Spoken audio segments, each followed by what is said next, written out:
Voici. Là, on va régler une affaire ce matin. Tu sais? Ça, c'est une belle voiture, hein?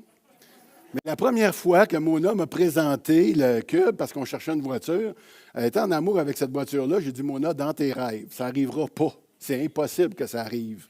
Mais euh, elle trouvait tellement belle, puis spéciale, cette petite voiture-là, que j'ai fini par désirer de voir ce qu'elle voyait. Tu sais, qu'est-ce qu'elle peut bien trouver dans cette voiture-là? Et puis, avec le temps, pas si longtemps quand même, je suis tombé en amour avec ce petit véhicule-là.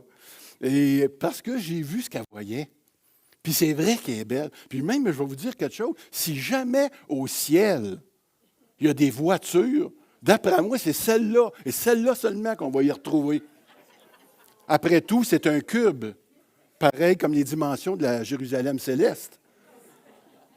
En tout cas, moi, c'est ce que je pense. Mais je raconte cette histoire-là ce matin en introduction du message parce que beaucoup voudraient des fois ressembler à notre Sauveur. Hein? On aimerait avoir sa sagesse, sa douceur, son calme, son sang-froid dans des situations spéciales. On voudrait avoir son discernement de bien des manières, sa bonté. Puis, alors que quiconque veut devenir, tu sais, on veut tous grandir à son image, n'est-ce pas? Et donc, on doit passer du temps dans sa présence pour le connaître, pour savoir c'est quoi que lui voit, c'est quoi que lui aime. Et puis, tout ça, ça nous amène de plus en plus vers lui. Quand je magasine avec Mona, parce que j'aime beaucoup magasiner avec Mona, et puis, mais je vais vous dire pourquoi aussi. Mona, elle ne sait pas, mais tu sais, je sais qu'elle n'est pas curieuse, elle n'écoute pas, là. Mais j'aime voir ce qu'elle regarde. J'aime voir ce qui attire son regard. Tu sais, parce que éventuellement, les fêtes vont arriver, puis je vais vouloir lui faire un petit cadeau. Hein? Fait que c'est un petit peu dans le même principe que le Seigneur, ça.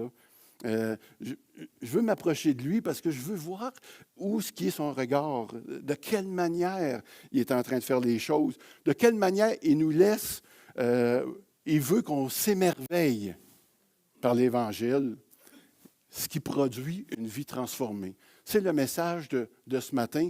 Et cette image-là, ça fait plusieurs fois que je l'amène, puis elle me communique quelque chose. Si vous la regardez comme il faut, je pense qu'elle communique, elle peut communiquer aussi quelque chose. Je vous laisse un peu la regarder, puis je vais vous lire un Pierre 1,8. Il dit, Jésus, vous ne l'avez pas vu, puis pourtant, vous l'aimez. Vous ne voyez pas maintenant, et pourtant, vous croyez en lui. C'est pourquoi vous êtes remplis d'une très grande joie. Une joie si grande qu'on ne peut même pas en parler. Cette joie, vous l'avez parce que vous êtes sauvés. C'est vrai, ça? Est-ce qu'on peut vivre la vie chrétienne de cette manière-là? Tu sais, peu importe les moments. Elle ne vient pas de gagner à la loterie, elle-là. Là. Vous comprenez? Elle a gagné une certaine loterie. C'est quand le Seigneur l'a choisi, avant la fondation du monde, parce qu'elle s'en est aperçue, puis elle a été remplie. C'est ça qui l'amène à s'exposer de cette manière-là. Alors, ce matin, on va voir ça au travers 2 Corinthiens 3,18 jusqu'à 4,5. Mona. Et nous tous, qui le visage découvert, contemplons comme dans un miroir la gloire du Seigneur. Nous sommes transformés en son image, dans une gloire dont l'éclat ne cesse de grandir. C'est là l'œuvre du Seigneur, c'est-à-dire de l'Esprit. Merci. Le croyant, c'est celui qui a, le voile a été ôté. Désormais, on a les yeux fixés sur Christ, sur notre Sauveur. Le résultat de ça, c'est que tu vas être transformé à son image de façon progressive, et ça, c'est grâce à la présence du Saint-Esprit dans ta vie qui va accomplir cette transformation-là. Si vous avez l'essence même de ce qu'on va parler ce matin, le prodige d'une vie émerveillée qui produit une vie transformée. C'est le but de la vie chrétienne, hein? De ressembler à notre Sauveur de plus en plus. Et la seule manière d'y parvenir, c'est d'avoir les yeux constamment fixés sur lui. Je ne parle pas ici d'une attitude. Des fois, on se demande c'est quoi avoir les yeux fixés sur le Seigneur, mais je ne parle pas d'une attitude contemplative. Là, tu sais. On n'est pas en train d'être assis pour faire des gaoum. On n'est pas là. Tu sais. On n'est pas en train de faire de la méditation transcendantale chrétienne. Mais je parle d'accomplir ce matin un acte pratique. Ça va être quelque chose de très pratique que je vais parler, même si ça peut vous paraître un petit peu flou jusqu'à un certain point. Et la chose pratique, c'est quoi? C'est d'être en mesure de prendre conscience de plus en plus de l'œuvre de Christ à la croix. C'est un discours quand même nouveau, ce discours-là qu'on va parler ce matin. Lorsqu'on parle de vivre l'Évangile, c'est quoi exactement?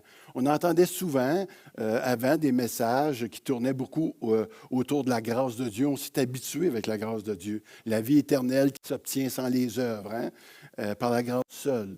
La vie chrétienne, ce n'est pas une religion, c'est une relation. Tu sais.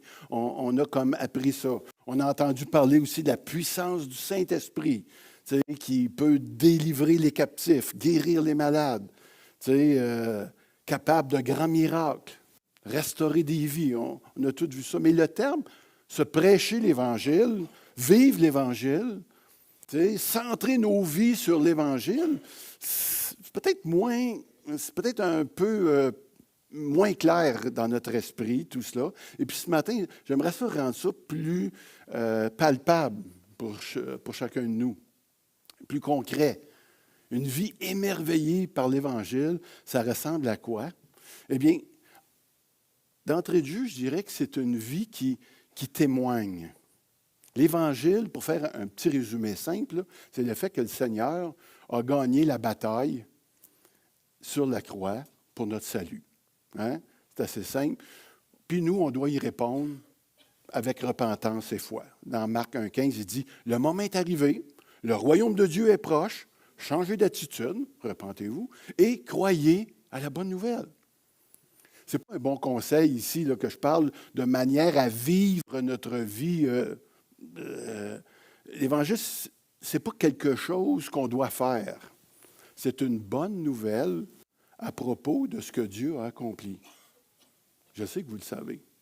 Mais là, on va voir comment on arrive à mettre ça en pratique de façon à ce que nos vies soient transformées. Lorsque Jésus a demandé à ses disciples d'être ses témoins, ça signifiait qu'ils devaient quoi? Raconter fidèlement ce qu'ils ont vu dans ce monde-là. Dans leur vie, ils allaient sans doute démontrer aussi des changements au niveau de leur comportement que la puissance de l'Évangile allait apporter dans leur vie. Et les gens ne pourront pas connaître l'histoire de Christ simplement en regardant notre vie. Oh, ils vont en voir quelques reflets de la bonté de Dieu, certainement. On peut voir ça dans la vie des gens souvent. Mais si on ne parle pas, si on n'est pas en train de dire ce que le Seigneur a fait, qu'est-ce que les gens voient? Ils voient nous. Ils voient seulement ce que nous, on fait. Je ne sais pas si vous vous rappelez, quand on a fait le projet « J'aime mon voisin », il y a plusieurs années de ça. Puis moi, je me rappellerai toujours, j'ai été marqué, hein, tu sais, j'ai été traumatisé. On est allé, puis là, je me rappelle avec Ovid, on est allé, on était peut-être 7, 8, il y avait des jeunes, il y avait toutes sortes de monde, puis là, le monsieur nous avait demandé d'aller faire du ménage sur son terrain, c'était au printemps, d'aller faire du ménage sur son terrain, puis il y avait une piscine, puis il y avait peut-être ça, des pas de terre dedans, ça faisait plusieurs années qu'elle n'avait pas été ouverte, puis là, il fallait vider la piscine, ça prenait des pompes, puis c'était bien compliqué. Puis on a travaillé fort pour essayer de faire du ménage sur le terrain puis pour rendre la piscine. Puis pendant ce temps-là, les propriétaires, ou en tout cas les personnes qui étaient là, eux autres, ils se la coulent la douce. Hein. Ils étaient juste là, et puis le plus bizarre de tout ça, en tout cas, je ne me rappelle pas personnellement que personne n'est allé leur parler. À quelque part, je ne sais même pas s'ils savaient pourquoi on faisait ça. Ils ont dû dire, ça, c'est du bon monde. Puis, on ne sait pas comment ça. Même il me demande s'il n'était pas en train de prendre une bière en nous regardant et de dire, il travaille bien quand même, tu sais. C'est cool. Et moi, je suis rentré chez nous, ce midi-là, j'étais découragé. Hey, en plus, mon terrain n'avait besoin d'entretien du tout. Tu sais? Puis, je me suis dit, non, il y a quelque chose qui doit être fait en même temps que ces gestes-là. Et puis, il faut pouvoir le dire, le communiquer. Tu sais? Une vie émerveillée par l'Évangile, ce n'est pas ce qu'on fait pour Dieu, mais c'est ce que Dieu fait pour toi. Et ça, on a le devoir et il faut pouvoir le dire. Une vie émerveillée par l'Évangile, donc, je le répète, ce n'est pas ce que je fais pour Dieu, mais ce qu'il a fait pour moi. On a beau vouloir aider les gens, hein? Ils vont nous aimer. Ils vont nous aimer, c'est sûr. Mais si on ne leur communique pas l'Évangile, on est en train de passer à côté de l'œuvre de Christ comme telle. On va continuer, Mona. Et si notre évangile demeure voilé, il ne l'est que pour ceux qui vont à la perdition, pour les incrédules. Le Dieu de ce monde a aveuglé leur esprit et les empêche ainsi de voir briller la lumière de la bonne nouvelle qui fait resplendir la gloire du Christ, lui qui est à l'image de Dieu.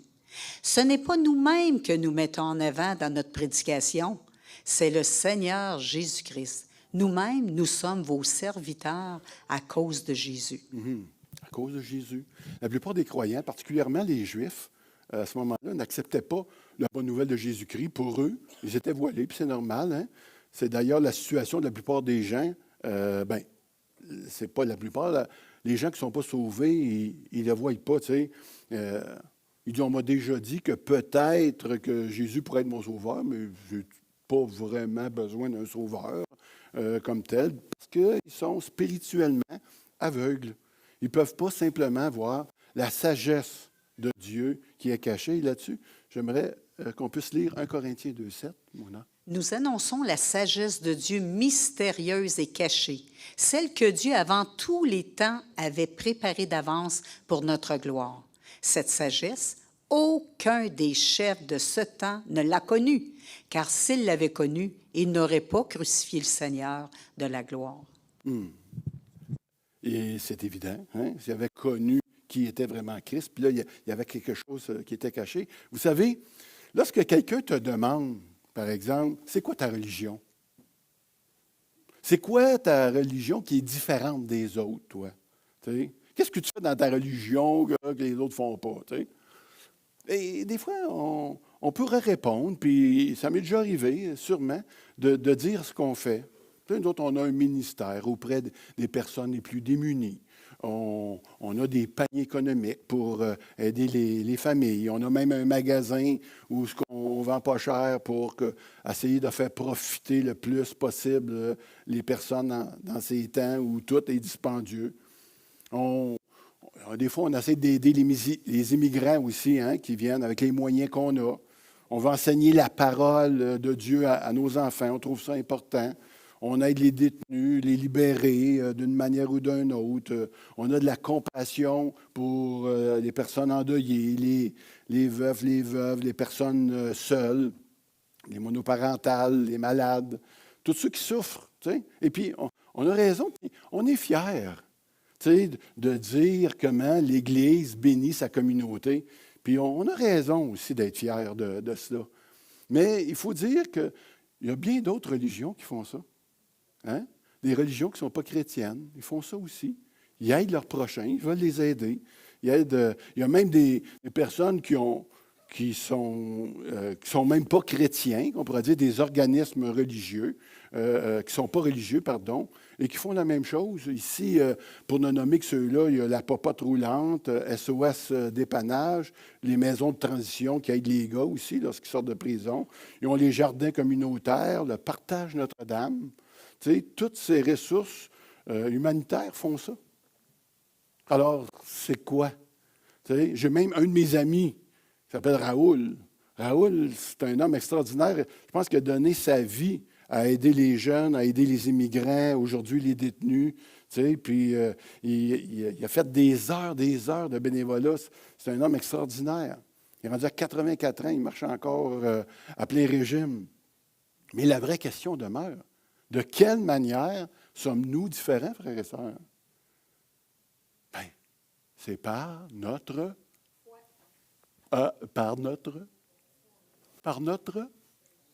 témoignage, merci. Par notre témoignage, on annonce la sagesse de Dieu, nous. C'est ça qu'on veut annoncer. Hein? On annonce la sagesse de Dieu mystérieuse et cachée, l'éclat que projette l'évangile de la gloire de Christ, qui est l'image de Dieu. On ne se prêche pas nous-mêmes. C'est Jésus-Christ, le Seigneur, que nous prêchons. Il ne faut pas que notre ministère devienne plus important que qu'est-ce que le Seigneur a fait pour nous. Puis pour ça, il va falloir le dire. Donc, la réponse devrait ressembler un petit peu plus à ceci. Je vous la lis. C'est quoi que ta religion fait de plus? En fait, ma religion fait essentiellement la même chose que bien d'autres, soit aider son prochain. Mais nous nous concentrons surtout sur ce que le Seigneur a fait pour nous. Hein? C'est beau, ça? Bonne réponse, pas pire. C'est lorsqu'on prend conscience de tout ce que le Seigneur a fait pour nous, de tout ce que le Seigneur a fait pour toi, que tu es émerveillé, que là, la transformation en son image est possible. J'arrive à faire des choses aujourd'hui dans ma vie que je n'avais jamais pensé pouvoir faire. C'est lorsque l'Évangile a commencé à prendre racine en moi que la transformation commençait à s'opérer. Savez-vous, puis là, je vais vous poser une question piège, là. Je vous avertis d'avance, savez-vous que c'est possible d'aimer la prière? Mm-hmm. Uh-huh. Ben aussi, pourquoi je dis ça? Parce qu'on le sait, hein, que ça, c'est quelque chose qui n'est pas facile pour nous autres. Je ne sais pas pourquoi, tu sais, mais il y a 3 semaines, les églises de la région, on devait se rencontrer, puis avec l'église de Cowansville, puis on avait organisé dans le parc 2 activités à 1 heure, puis à 3 heures, puis à 1 heure, ils étaient 2. Et puis à 3 heures, on était 5. Mais là, heureusement, l'église de Cowansville est venue nous rejoindre, puis on s'est retrouvés, il était après 8-9, eux autres. Puis là, on a eu du fun. Mais c'était dur d'y aller, il faisait beau aussi cette journée-là, il faut bien le dire. T'sais. Mais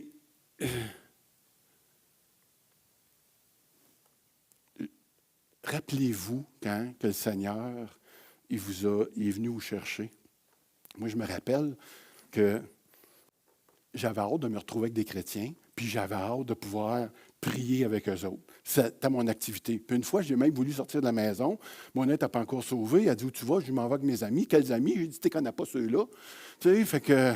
Elle dit, c'est où? À quelle brasserie tu vas? Non, je ne m'en vais pas à la brasserie, je m'en vais avec mes amis. Elle dit, qu'est-ce que tu vas faire? Je m'en vais dans leur maison. Oui, mais qu'est-ce que tu vas faire? J'ai dit, je m'en vais prier avec eux autres. Elle dit, tu vas rester ici. Là, je sais que vous riez parce que là, vous reconnaissez mon nom. Mais elle avait peur. C'est normal. Mais moi, j'avais ce désir-là. Puis j'étais bien. Puis quand je m'en allais au travail, sur l'heure du midi, j'avais hâte sur l'heure du midi parce qu'on pouvait jeûner puis prier. Moi, j'avais hâte de ça. Puis je me retrouvais bien. Mais avec le temps, on dirait que ça a commencé, tu sais, à se relâcher, tout ça. Tu sais, il y a un autre fun aussi qu'on peut avoir aussi, c'est tu peux aimer la parole de Dieu. Tu sais, aimer la parole de Dieu. Pas la lire parce que tu es chrétien. Aimer la parole de Dieu. Ça, c'est quelque chose qui peut venir faire une grande différence. Puis tout ça, le fun de prier, puis de lire, ça vient de l'Évangile, ce que le Seigneur a fait. Quand tu te mets à penser à ton premier amour, c'est savoir comment Jésus m'a aimé pour faire tout ça. Savoir que j'ai été choisi avant la fondation du monde. Savoir qu'on a été choisi, là, je ne sais pas pour vous autres, mais je vais juste vous le rappeler pour tous ceux qui sont mariés ou qui sont en amour. Comment que ça se passe, les relations? C'est que quand une personne a mis le regard sur vous, puis que là, il se met à triper sur vous, puis d'avoir été... Écoutez, je me rappelle, j'avais J'étais jeune, là, j'avais peut-être 16-17 ans. Moi puis Mona, on commençait à sortir ensemble, pas mal, ça faisait 2-3 ans.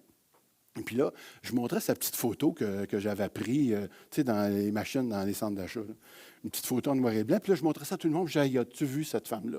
As-tu vu cette jeune fille, comme elle est belle, comme elle est magnifique? C'est-tu incroyable? Hey, venez voir, les gars, venez voir. Puis là, je lui montrais ça, puis là, j'étais tout excité de ça. Et puis, mais le plus hot, le plus fort de tout ça, j'ai dit, les gars, cette fille-là, elle a le kick sur moi. Man, elle me trouve beau. Elle m'aime. Je dis, écoute, moi, là, j'étais séduit. Là. Je ne pouvais pas résister à ça. Et c'est la même chose avec Jésus-Christ. C'est la même chose. La première fois, Jésus a eu le même effet sur moi. Tu sais, je n'étais pas capable de me retenir non plus. Il m'avait choisi. Il vous a choisi avant la fondation du monde. Là. Il vous a vu. Comme vous étiez. Vous dites, hop, là, pop. T'en vas, écris ça dans le livre de vie, toi. Ah ouais. Tu sais, Dieu nous a choisis avant la fondation du monde. Éphésiens 1-4-5. Dans le Christ, pour que nous soyons saints, sans défaut, devant ses yeux. C'est comme ça qu'il te voit ce matin, si t'es son enfant. Dieu nous aime. Depuis toujours, il a voulu que nous devenions ses fils par Jésus-Christ. Bon. On a une petite réaction ici. Ma religion est donc axée sur ce que Dieu a fait pour moi.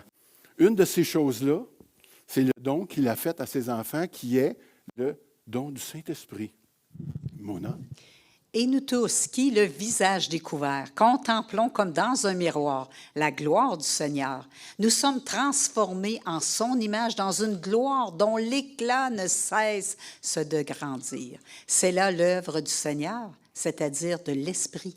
On l'a lu tantôt, là, tu l'as lu encore mieux, hein, Mona? Parce que là, yes, on est dedans, là.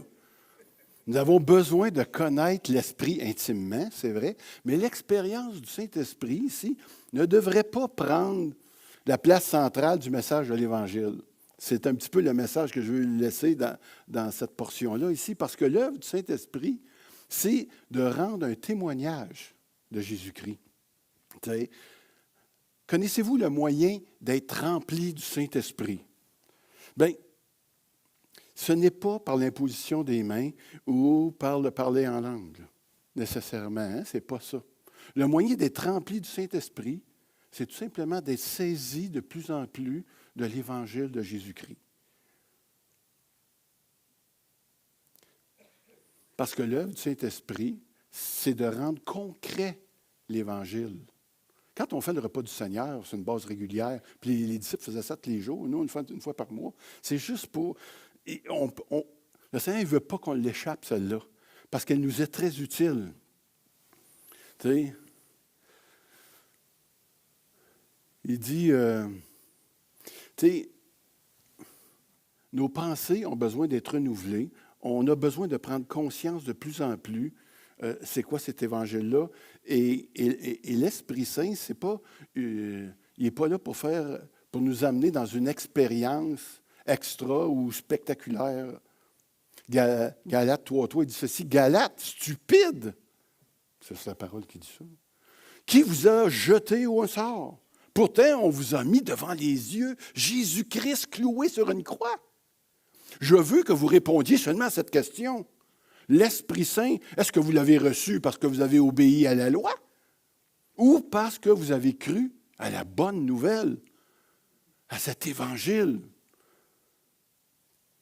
Certaines personnes ou églises peuvent mettre l'emphase des fois sur le Saint-Esprit et ses dons. Ils font de l'Esprit, qui est Dieu, lui. Hein? L'Esprit, c'est Dieu, le centre de la vie. Mais le rôle du Saint-Esprit, ce n'est pas d'éclipser la parole de Dieu, ce n'est pas d'éclipser l'Évangile, tu sais, mais c'est d'être témoin de la gloire de l'œuvre de Christ. Et ça, là, ça devrait faire une différence. Mona. Je vais vous envoyer de la part du Père celui qui va vous aider. C'est l'Esprit de vérité qui vient du Père. Quand il viendra, c'est lui qui sera mon témoin. Et vous serez mes témoins, parce que vous avez été avec moi depuis le début. Donc, l'œuvre de Jésus, c'est de promouvoir le Père et non lui-même. Hein? Et le Saint-Esprit vient aider, non pas à faire des miracles, mais à promouvoir cette œuvre-là de Jésus-Christ. Ça a commencé avec les apôtres parce qu'ils étaient là dès le début. Ils devaient être les témoins qu'il était la vérité, qu'il avait calmé la tempête, qu'il avait ressuscité des morts, qu'il avait nourri des foules. Et nous, de notre côté, alliés avec le Saint-Esprit dans nos vies, ça permet à l'Église de poursuivre cette œuvre-là. Eux autres, ils nous ont amenés jusqu'à nous aujourd'hui, aux extrémités du monde. Donc, si on est ici aujourd'hui, frères et sœurs, à louer le Seigneur, au lieu de faire n'importe quoi d'autre, un peu comme les détenus qui sont venus, c'est à cause qu'on est des témoins de son Évangile. C'est ça? C'est pour ça que vous êtes là aujourd'hui? Si on s'est levé à matin, qu'on n'a pas demeuré dans le lit, c'est la grande fin de semaine, on aurait pu prendre ce mot, puis rester dans notre pyjama, puis rester à la maison. Heureusement, la pandémie est finie, puis là, on s'est emmenés ensemble. T'sais.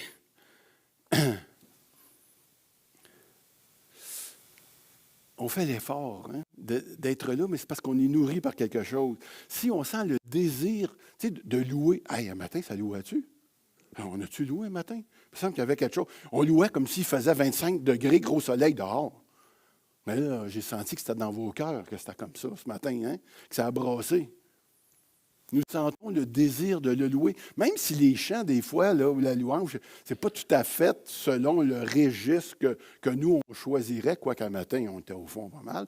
Mais tu sais, ça se peut que ça ne le sait pas, mais tu sais, si tu n'éprouves pas de joie à louer le Seigneur dans la louange, juste te dire, approfondis ce qu'on est en train de parler.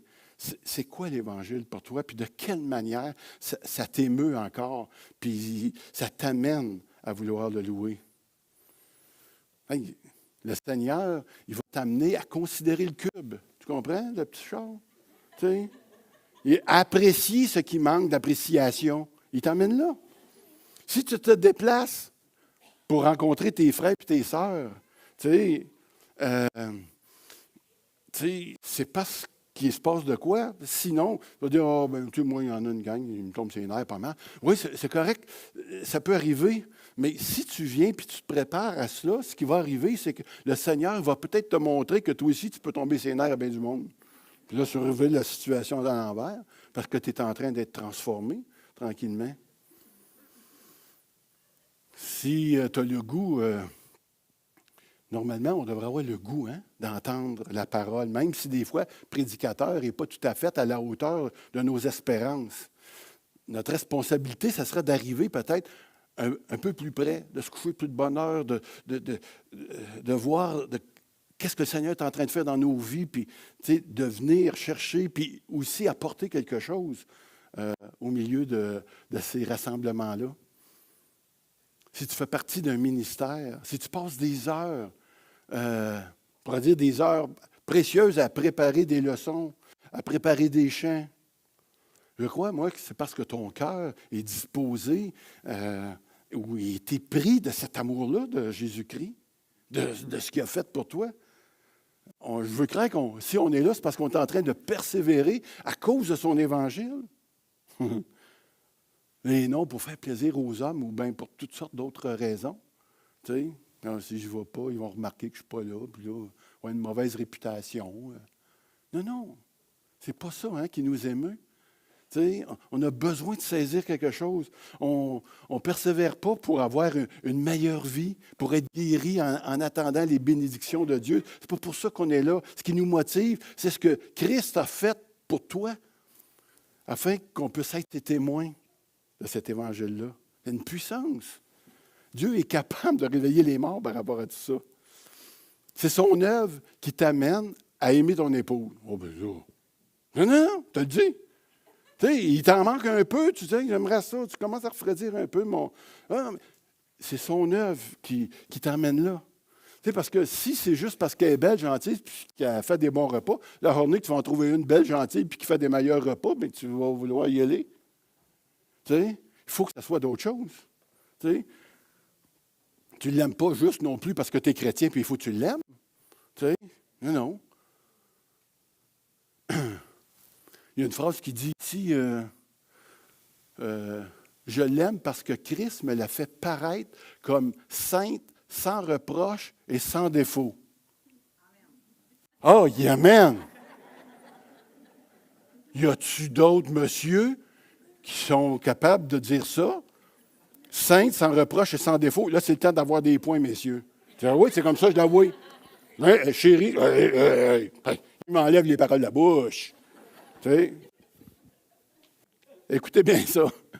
Il dit, Dieu vous a maintenant réconciliés, hein, par la mort de son Fils. On parle de l'Évangile encore.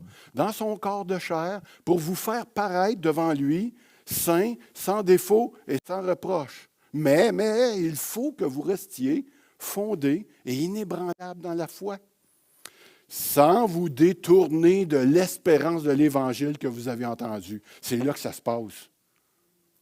Quand tu es en train de lire ta Bible le matin, c'est sûr que le Seigneur te donne une provision pour celle qui est sans défaut, sans tache et parfaite. Et la même chose pour le monsieur. On marche encore, là, quand même. Tu sais, ça, c'est en espérance, mais tu sais, ça reste qu'on est là. Tu sais. Une vie émerveillée par l'Évangile versus nos projets, nos règles.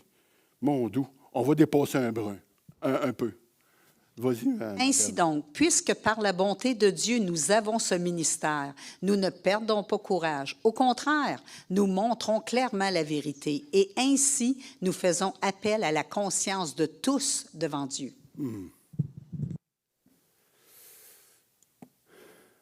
Bien que l'apôtre Paul, il devait être découragé par bout, c'est sûr, il n'a pas abandonné la partie, il est resté là. Il faut dire qu'il était bien conscient du ministère qu'il avait, lui. Le ministère, un ministère tout à fait glorieux. Quand on y pense, on fait partie d'une SWAT. On est dans la SWAT, nous autres. Tu sais, une SWAT spirituelle. On a la mission, si vous le désirez, d'intervenir pour sauver la race humaine. Pas qu'une petite mission. Ce n'est pas une mission impossible, au contraire, elle a déjà été accomplie par quelqu'un d'autre, par notre Seigneur. Et notre mission, c'est toutefois, nous l'acceptons.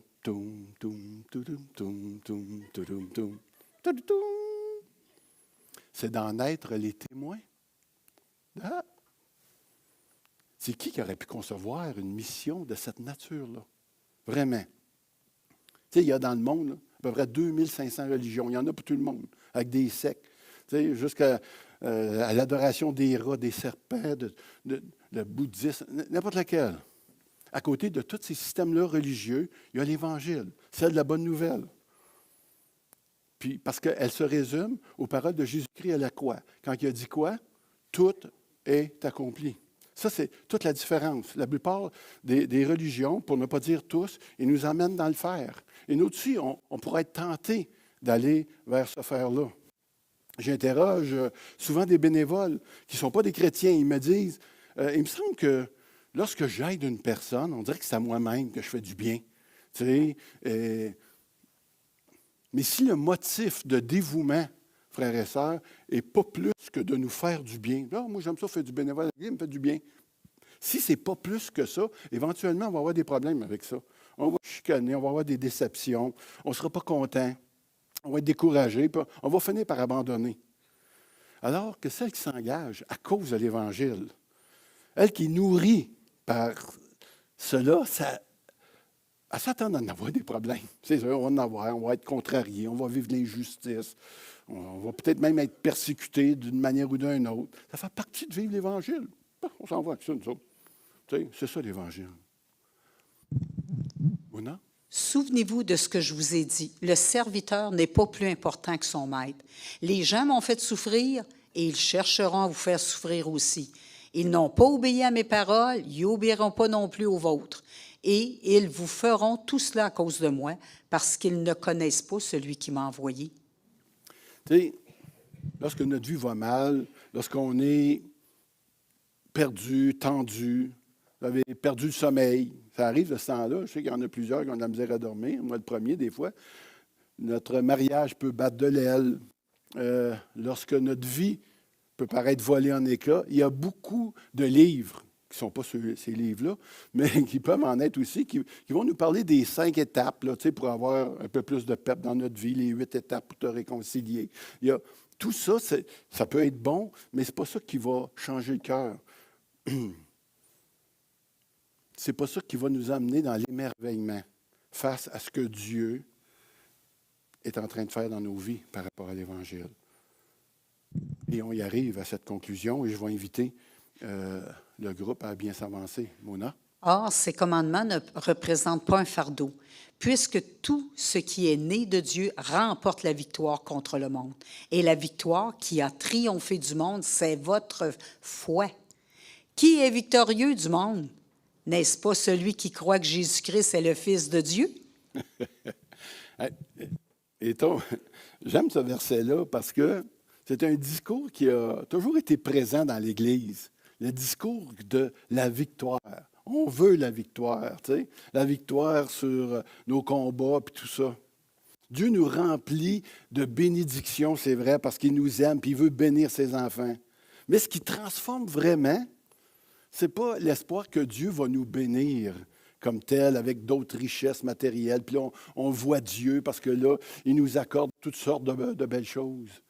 Et c'est de réaliser que Dieu lui-même est meilleur que la bénédiction qu'il peut nous donner. On est-tu d'accord avec ça? Tu sais, Dieu, là, il ne nous bénit pas parce qu'il nous donne des patentes ou il nous accorde des grâces matérielles ou autres. Il nous bénit dans la transformation qu'il fait de nous par la conscience qu'on prend de plus en plus à l'œuvre qu'il a faite pour nous dans nos vies. Puis c'est la soumission qui parle ici là, des commandements de Dieu. Ce n'est pas une simple formalité. Je vais le faire. Ce n'est pas une conformité extérieure ou légaliste. Elle ne doit pas être faite non plus à contre-cœur, ça. Ou un mot gréant. La véritable obéissance, c'est quand même empreint d'amour de ce que le Seigneur a fait pour nous, pour toi. C'est une forme de dévotion là, qui devrait être constante dans nos vies comme telle. Être joyeuse. Obéir, c'est une preuve d'amour envers le Père Céleste qui nous a donné son Fils. Dans un magasin, il y a une cliente qui a remarqué une petite fille qui portait un gros bébé. Je vais mettre la photo, mais elle a dit ouais, mais ce bébé-là, la cliente a dit, mais hey, ce bébé-là est bien trop lourd pour toi, tu étais là de même. Fait que la jeune fille a dit, ben non, il n'est pas lourd, c'est mon frère. Hein? L'amour rend les charges légères. Jésus a dit que son joug était léger. Effectivement, il l'est. Il est vrai que suivre Jésus signifie de renoncer à tout ce qu'on a, prendre sa croix, partager nos ressources pour le royaume. Mais un cœur généreux, là, ça peut être juste formé lorsqu'on saisit pleinement l'Évangile dans nos vies. Puis ça, on a besoin de découvrir ça. Je suis en train de le découvrir en même temps que vous. Je ne suis pas ailleurs que vous par rapport à ça. Tant qu'on ne peut pas réaliser la bonté extravagante, une bonté qui, ça n'a pas de bon sens, Seigneur, envers chacun d'entre nous en Christ. Il ne peut rien se produire. Ce qui va se produire, c'est nous qui sommes en train de faire des œuvres. Mais lorsqu'on est saisi par cet évangile-là, on est transformé par la puissance. Et des bonnes choses commencent à nous arriver. Puis même, je dirais que ce sont des choses qui nous arrivent bien malgré nous. Amen. Amen. Je vais nous laisser prier dans la louange maintenant.